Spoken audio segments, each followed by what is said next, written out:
बोलो भारत माता की जय।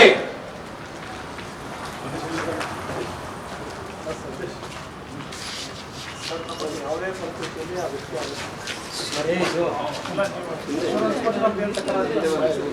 ಆಮೇಲೆ ಜಗಳ ಮಾಡಕ್ಕೆ ಬಂದಿಲ್ಲ. ಭಾಳ ದುಃಖದ ಸಂಖ್ಯೆಯನ್ನು ಪತ್ರಿಕೆ ಓದಿದ್ರೆ ಬೆಳಿಗ್ಗೆ ಮತ್ತು ನಾನೆಲ್ಲ ಕಡಿಮೆ ಇನ್ವೆಸ್ಟಿಗೇಷನ್ ಮಾಡ್ತೀವಿ ಅಂತಂದ್ರೆ ಇವತ್ತು ದೇಶದ ಪರಿಸ್ಥಿತಿ ಏನಿದೆ ಗೊತ್ತಿದೆ. ನೀವು ಎಲ್ಲ ಪೊಲೀಸ್ ಅಧಿಕಾರಿಗಳು ನೀವು ಅರೆಸ್ಟ್ ಮಾಡಿ ಇವತ್ತು ಅಶ್ಯೂರೆನ್ಸ್ ಕೊಟ್ಟರೆ ನಾವು ಹೇಳ್ತೀವಿ, ಇಲ್ಲಾಂದ್ರೆ ಆಮರ್ ಮುಖಾಸ್ತಿ ಇಲ್ಲೇ ಕೊಟ್ಟರು. ಸರ್, ಆ ಪೋಸ್ಟ್ ಯಾರು ಹಾಕಿದ್ದಾರೆ ನೋಡಿ, ನೀವು ಅದ್ರ ಬಗ್ಗೆ ನಾನು ಮೊದಲನೇದ್ದು ನೋಡಿ, ನೀವು ರಾಹುಲ್ ಗಾಂಧಿ ಮಾತಾಡಕ್ಕೆ ಹೋಗ್ಬೇಡಿ. ನೀವು ಪೊಲೀಸ್ ಅಧಿಕಾರಿಗಳು are you Rahul Gandhi? Then what you are speaking? ದಯವಿಟ್ಟು ಮೊದಲು ಕ್ರಮ ಕೈಗೊಳ್ಳಿ, ಅರೆಸ್ಟ್ ಮಾಡಿ, ದೆನ್ ಇನ್ವೆಸ್ಟಿಗೇಟ್. ಇನ್ವೆಸ್ಟಿಗೇಷನ್ ಆದ್ಮೇಲೆ ಅರೆಸ್ಟ್ ಮಾಡ್ತಾರೆ ಸರ್. ಅರೆಸ್ಟ್ ಮಾಡಿದ್ಮೇಲೆ ಇನ್ವೆಸ್ಟಿಗೇಷನ್ ಮಾಡಲ್ಲ. This is procedure. ತಮಗೆ ನಾನು ಸರ್ ಐ ರಿಕ್ವೆಸ್ಟ್ ಯು. ಮೊನ್ನೆ ನನ್ನ ಬಿಜೆಪಿ ಕಾರ್ಯಕರ್ತ ಇವನು ಅರೆಸ್ಟ್ ಮಾಡಿ 3 ದಿವಸ ಜೈಲ್ನಾಗ ಇಟ್ರಿ. ಇಟ್ಟರೆ ಇಲ್ಲ ಇಟ್ಟಿದ್ರಲ್ಲ ಜೈಲ್ನಾಗ 3 ದಿವಸ. ಬರ್ತ್ಡೇ ಕೇಕ್ ಕಟ್ ಮಾಡಿದ್ದಕ್ಕೆ ಇವತ್ತು ಬರ್ತ್ಡೇ ಆರ್ಮ್ಸ್ ಆಕ್ಟ್ ಅಲ್ಲಿ ಅಫೆನ್ಸ್ ಸರ್. ಅದಕ್ಕೆ ಎವಿಡೆನ್ಸ್ ಮೀಡಿಯಾದಲ್ಲಿದೆ. ಎಲ್ಲ ಮೀಡಿಯಾದಲ್ಲಿ ಇವತ್ತು ಅರೆಸ್ಟ್ ಮಾಡಿಲ್ಲ. ಇವತ್ತು ಮೀಡಿಯಾದಲ್ಲಿ ಬಂದಿಲ್ಲ, ಮಾಡಿಲ್ಲ. ಆರ್ಮ್ಸ್ ಆಕ್ಟ್ ಅಲ್ಲಿ ಅವ್ರ ಮೇಲೆ ಕೇಸ್ ಬೇರೆ 110 ಅಲ್ಲಿ ಆಗಿದೆ. ನಾನು ಆರ್ಮ್ಸ್ ಆಕ್ಟ್ ಅಲ್ಲಿ FIR ಮಾಡಿದ್ರೆ ಅವ್ರು ಮಹಾರಾಷ್ಟ್ರದಲ್ಲಿ ಇದ್ದಾರೆ. ಟೀಮ್ ಮಹಾರಾಷ್ಟ್ರ ಹೋಗಿದೆ, ಹೋಗಿ ಕನ್ಫರ್ಮ್ ಮಾಡ್ಕೊಳ್ಳಿ. Simple, you can't question.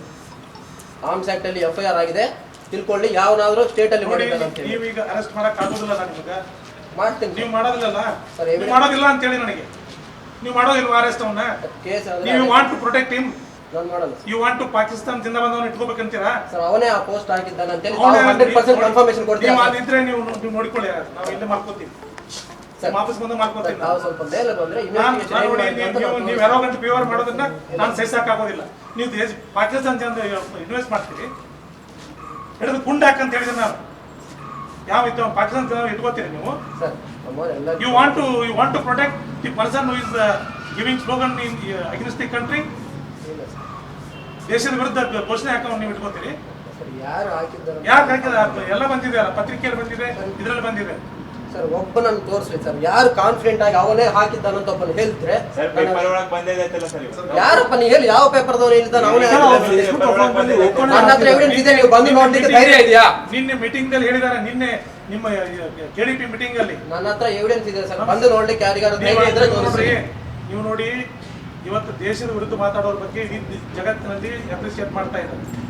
ನೀವು ಅಂತವ್ರು ನೀವು ಪ್ರೊಟೆಕ್ಟ್ ಮಾಡ್ತೀವಿ ಅನ್ನುವಂತ ನಿಮ್ಮ ಭಾವನೆ ಇದ್ರೆ ದಯವಿಟ್ಟು ಕ್ಲಿಯರ್ ಮಾಡಿ ನಾವು. ಸರ್ ಹೇಳ್ಬೇಕು ಸರ್. ಒಂದು ವಾರ ಅಲ್ಲೇ ಕೇಸ್ ಆಗಿದೆ, 2ನೇ ನಿಮಿಷ ಮಾಡಿದ್ವಿ. ಯಾಕಂದ್ರೆ ಎವಿಡೆನ್ಸ್ ಇತ್ತು. ನಾನು ಬಹಳ ಸಂದರ್ಭದಾಗ ನೋಡಿದ್ದೀನಿ, ಒಂದೇ ಅಲ್ಲ ಬಹಳ ಸಂದರ್ಭದಾಗ ನೋಡಿದ್ದೀನಿ. ನೀವು ಡಬಲ್ ಸ್ಟ್ಯಾಂಡರ್ಡ್ ಉಪಯೋಗ ಮಾಡ್ತಾ ಇದ್ದೀವಿ. ದಯವಿಟ್ಟು ಅಂತ ಆಫೀಸರ್ ನಮ್ಗೆ ಬೇಕಾಗಿಲ್ಲ. ನೀವು ಕಾನೂನು ಪ್ರಕಾರ ಕೆಲಸ ಮಾಡಿ ಸರ್. ಎಲ್ಲರೂ ಇದ್ದಾರೆ ಸರ್, ಮೀಡಿಯಾದವರು ಇದ್ದಾರೆ. ತಾವು ಮೇಲೆ ಬಂದ್ರೆ ನಾನು ಎವಿಡೆನ್ಸ್ ತೋರಿಸ್ತೀನಿ, ಏನಾಗಿದೆ ಎವಿಡೆನ್ಸ್ ತೋರಿಸ್ತೀನಿ. ಕ್ರಮ ಆಗ್ಬೇಕು. ಮೊದಲು ಕ್ರಮ ತಗೊಂಡ್ ಬಳಕ ನಾವು ಹೇಳ್ತೀವಿ. ನಿಮಗೆ ಅರೆಸ್ಟ್ ಮಾಡಕ್ ಆಗೋದಿಲ್ಲ. ಪಾಕಿಸ್ತಾನದಿಂದ ಬೇಕಾದ ಹಾಕೊಂಡು ಹೋಗ್ತಾನೆ ನಾಳೆ. ಯಾರ ಮೊದಲು ನೀವು ಅರೆಸ್ಟ್ ಮಾಡ್ರಿ ಅವನ್ನ. ಮೊನ್ನೆ ನಾನು ಬಿಜೆಪಿ ಯುವ ಮೋರ್ಚಾದವ್ರನ್ನ ಅರೆಸ್ಟ್ ಮಾಡಿದ್ದೀರಿ. ನೀವು ಪಾಕಿಸ್ತಾನದಿಂದ ನೀವು ಬರೇ ಬರ್ತ್ಡೇ ಮಾಡ್ಕೊಂಡವ್ರನ್ನ ಅರೆಸ್ಟ್ ಮಾಡಿದ್ದೀರಿ. ಕತ್ತಿ ಹಿಡ್ಕೊಂಡಿದ್ದಾರೆ ಸರ್. ಆರ್ಮ್ಸ್ ಆಕ್ಟ್ ಪ್ರಕಾರ ಪಾಕಿಸ್ತಾನದಿಂದ ಬಂದವ್ರು ಭಾಳ ಒಳ್ಳೆ ಕೆಲಸ ಮಾಡಿದ ಸರ್. ಅವ್ರು ಬಂದ್ರೆ ನಾವೇ ಬಿಡ್ತೀವಿ ಸರ್. ನಾವು ಯಾರಿಗೆ ಸಪೋರ್ಟ್ ಮಾಡಲ್ಲ. ನಮ್ಗೆ ಎವಿಡೆನ್ಸ್ ತಗೊಂಡ್ಮೇಲೆ ನೋಡಿ, ನೀವು ಹೆಂಗ್ ಆಫೀಸರ್ ನಾನು ನಿಮ್ಮ ಬಗ್ಗೆ ರೆಡ್ಡಿ ಅವರೇ ಸಾರಿ, ನಿಮ್ಗೆ ಆಗೋದಿಲ್ಲ ಅಂದ್ರೆ ನೀವು ಟ್ರಾನ್ಸ್ಫರ್ ಮಾಡಿಕೊಂಡು ತಮ್ಮ ಕೈಯಲ್ಲಿ ಬಿಟ್ಟು ಬೇರೆ ಒಳ್ಳೆ ಆಫೀಸರ್ ಬರ್ತಾರೆ. ಮಾಡಿಸೋರು ತಾವು ಹಾಕ್ಸಿರ್ತೀವಿ, ನೀವು ಬಂದಿದ್ದೀರಿ, ಒಳ್ಳೆ ಕೆಲಸ ಮಾಡೋದಕ್ಕೆ ಹೇಳ್ತೀನಿ.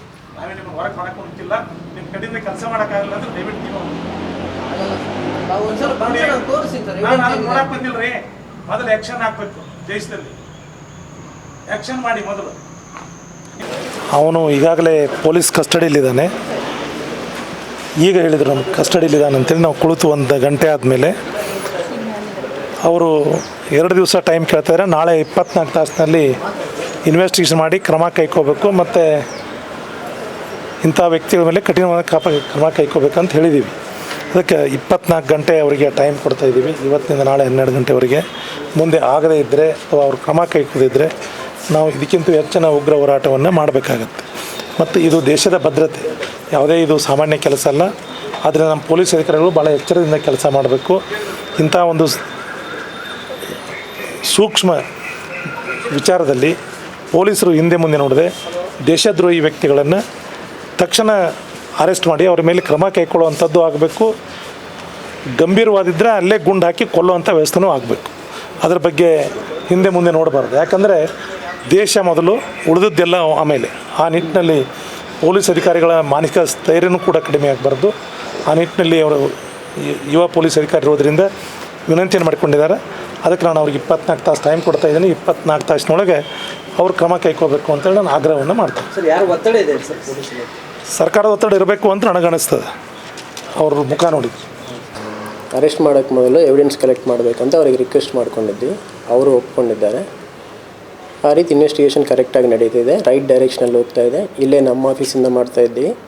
ಅಲ್ಲದೆ ನಮ್ಮ ಬೆಂಗಳೂರಲ್ಲಿ CID ಸೈಬರ್ ಕ್ರೈಮ್ದವರು ಕೂಡ ಪ್ಯಾರಲಲ್ ಆಗಿ ಮಾಡ್ತಾ ಇದ್ದಾರೆ. ಎಲ್ಲ ಕೆಲಸ ಕರೆಕ್ಟಾಗಿ ನಡೀತಾ ಇದೆ. ಇನ್ವೆಸ್ಟಿಗೇಷನ್ ಬೇಗ ಮುಗಿಸ್ತೀವಿ.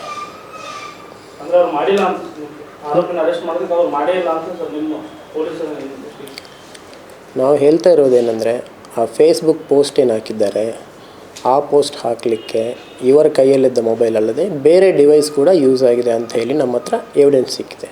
ಸೊ ಬೇರೆ ಡಿವೈಸ್ ಯಾರು ಯೂಸ್ ಮಾಡಿದ್ದಾರೆ ಅಂತ ಹೇಳಿ ಪತ್ತೆ ಮಾಡ್ತಾ ಇದ್ದೇವೆ. ಸೊ ಅದರದ್ದು ಕೂಡ ಇನ್ವೆಸ್ಟಿಗೇಷನ್ ರೈಟ್ ಡೈರೆಕ್ಷನಲ್ಲಿ ಹೋಗ್ತಾ ಇದೆ. ಕರೆಕ್ಟಾಗಿ ಏನು ಕಮ್ಯುನಿಕೇಟ್ ಮಾಡಬೇಕು ಮಾಡಿದ್ದೀವಿ. ರಿಪ್ಲೈ ಬಂದಮೇಲೆ there will be very quick progress ಮಾಡ್ತೀವಿ.